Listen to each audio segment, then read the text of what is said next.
Graça e paz, meus irmãos. Abram as suas Bíblias no livro de Gálatas, capítulo 3. Vamos estudar dos versículos 15 a 22. Fala sobre que a lei não pode invalidar a promessa de Deus. Versículo 15. Irmãos, falo como homem, ainda que uma aliança seja meramente humana, uma vez ratificada, ninguém a revoga ou lhe acrescenta alguma coisa. Ora, as promessas foram feitas a Abraão e ao seu descendente.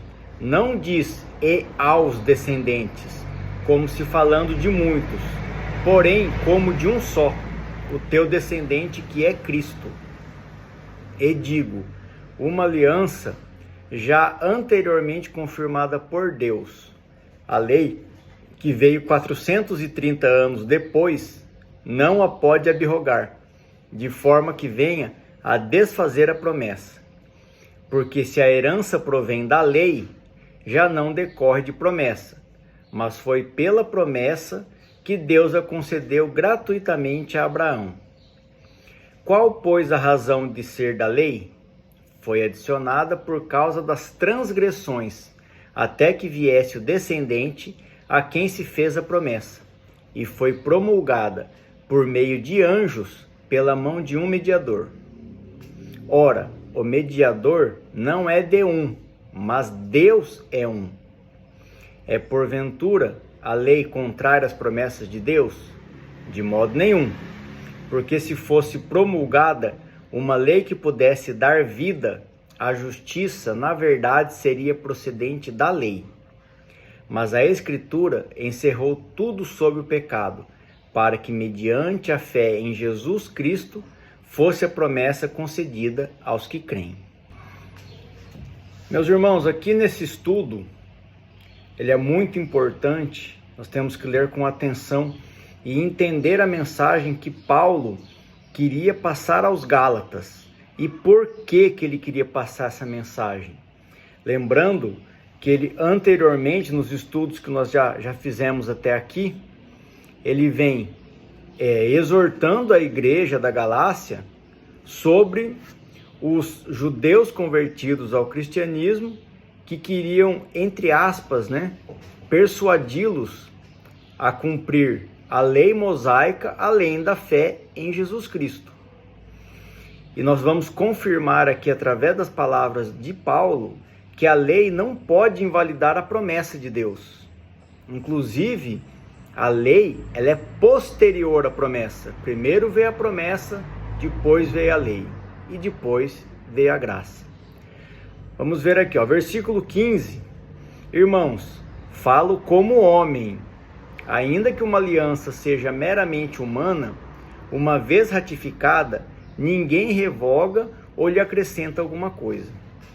Aqui Paulo dizendo, eu Paulo, falo como homem. Lembra que nós vimos em Mateus 5,37, que diz assim, seja, porém, a tua palavra sim, sim, não, não. O que disso passar vem do maligno. Ou seja, Paulo está ressaltando a importância da nossa palavra. Quando nós damos a palavra a alguém, a importância do cumprimento, a seriedade. E aí ele enfatiza que ele é apenas um ser humano, quem dirá uma promessa vinda de Deus. No versículo 16, ora, as promessas foram feitas a Abraão e ao seu descendente. Não diz e aos descendentes, como se falando de muitos, porém como de um só, e o teu descendente, que é Cristo. Aqui, a referência que eu vou trazer é a minha passagem preferida na Bíblia, para mim, a mais importante de todas, que é Gênesis 12, versículos 2 e 3, onde Deus fala diretamente a Abraão, de ti farei uma grande nação, e te abençoarei, e te engrandecerei o nome, se tu uma bênção. Abençoarei os que te abençoarem, e amaldiçoarei os que te amaldiçoarem. Em ti serão benditas todas as famílias da terra. Eu fiz uma leitura bem pausada, enfatizando sempre que a promessa é individual e exclusiva para Abraão. Em momento nenhum, Deus fala que todos os seus descendentes serão abençoados, todos os seus descendentes, enfim. Que nós vemos, inclusive, na continuidade do estudo, né? Lá em Gênesis, no Antigo Testamento, que nem todos os descendentes de Abraão faziam parte da promessa de Deus. Porém, após muitos anos, 2000 e tantos anos, quando nasceu Jesus Cristo, que nós entendemos o cumprimento da promessa, que nós vamos continuar no estudo e vamos entender a lógica desse estudo. Versículo 17. E digo isto, uma aliança já anteriormente confirmada por Deus. A lei que veio 430 anos depois não pode abrogar, de forma que venha a desfazer a promessa. Abrogar significa revogar ou tornar sem efeito. Então, nós temos que seguir a sequência dos fatos. Primeiro, Deus fez a promessa a Abraão. Depois, Deus entregou a lei a Moisés. E depois, nós recebemos a salvação pela graça através da fé em Jesus Cristo. Então, a lei de Moisés, ela não pode revogar a promessa de Deus. E a salvação pela graça não pode revogar a lei de Moisés. Aí vem aquela pergunta, né? Tá, então nós continuamos cumprindo a lei. Na verdade, não. Nós continuamos cumprindo os mandamentos de Deus, que eram aqueles 10 mandamentos, aos quais Jesus resumiu lá em Mateus 22, de 37 a 39. Respondeu-lhe Jesus: amarás o Senhor teu Deus de todo o teu coração, de toda a tua alma e de todo o teu entendimento. E o grande e primeiro mandamento. O segundo, semelhante a este, é: amarás o teu próximo como a ti mesmo.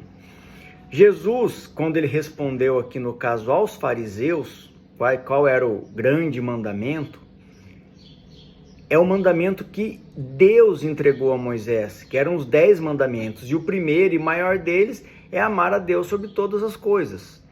E aí Jesus colocou o segundo mandamento num patamar próximo a esse, não igual, mas sendo de segunda importância, que seria: amarás o teu próximo como a ti mesmo.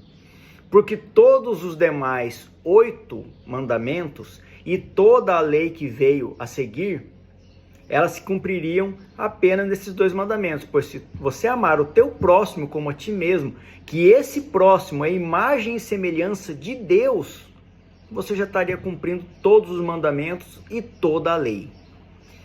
Porém, meus irmãos, nós sabemos que o ser humano, nós somos falhos, somos pecadores, somos fracos, caídos, carnais, e não conseguimos cumprir integralmente esses 10 mandamentos, pois a nossa natureza, ela é má.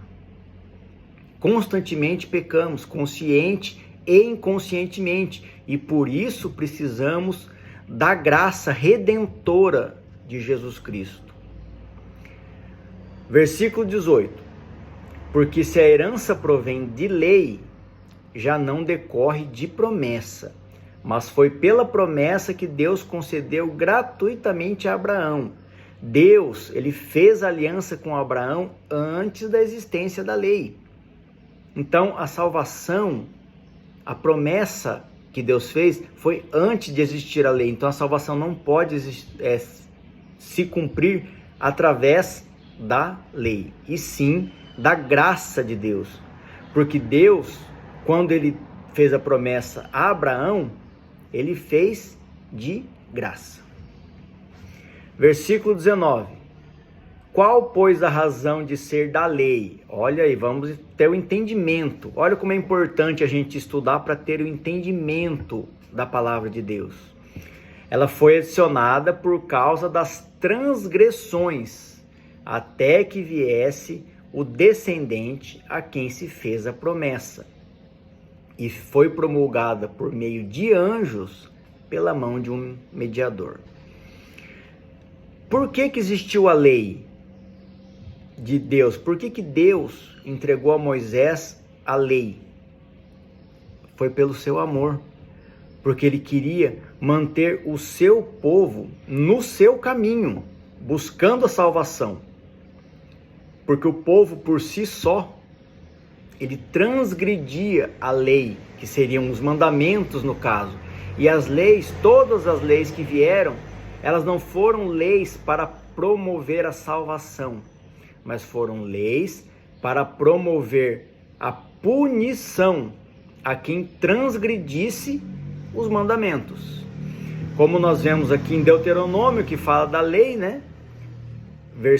Capítulo 31, versículos 24 a 26, que eu até citei no estudo anterior, mas é o mesmo tema. Tendo Moisés acabado de escrever integralmente as palavras desta lei num livro, deu ordem aos levitas que levavam a arca da aliança do Senhor, dizendo: tomai este livro da lei e ponde-o ao lado da arca da aliança do Senhor vosso Deus, para que ali esteja por testemunha contra ti.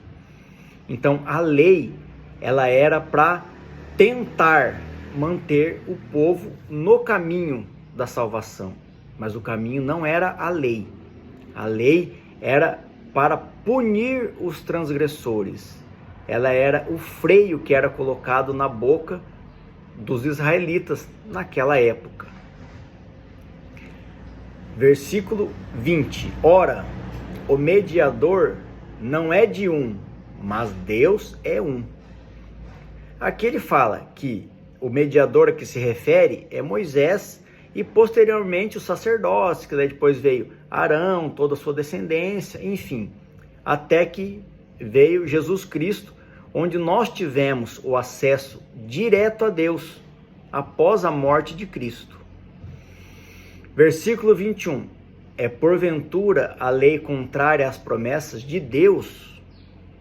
Olha aqui como Paulo está fazendo com que os gálatas pensem a respeito do assunto, para que eles tenham entendimento, conhecendo a verdade. De modo nenhum, porque se fosse promulgada uma lei que pudesse dar vida, a justiça na verdade seria procedente de lei. Aqui, meus irmãos, está dizendo que se a lei fosse suficiente para a salvação, nós não seríamos dependentes de Deus. A vontade de Deus não teria importância sobre nós. Cumpriu a lei, Deus não pode fazer nada, então nós vamos ser salvos. E não é bem assim.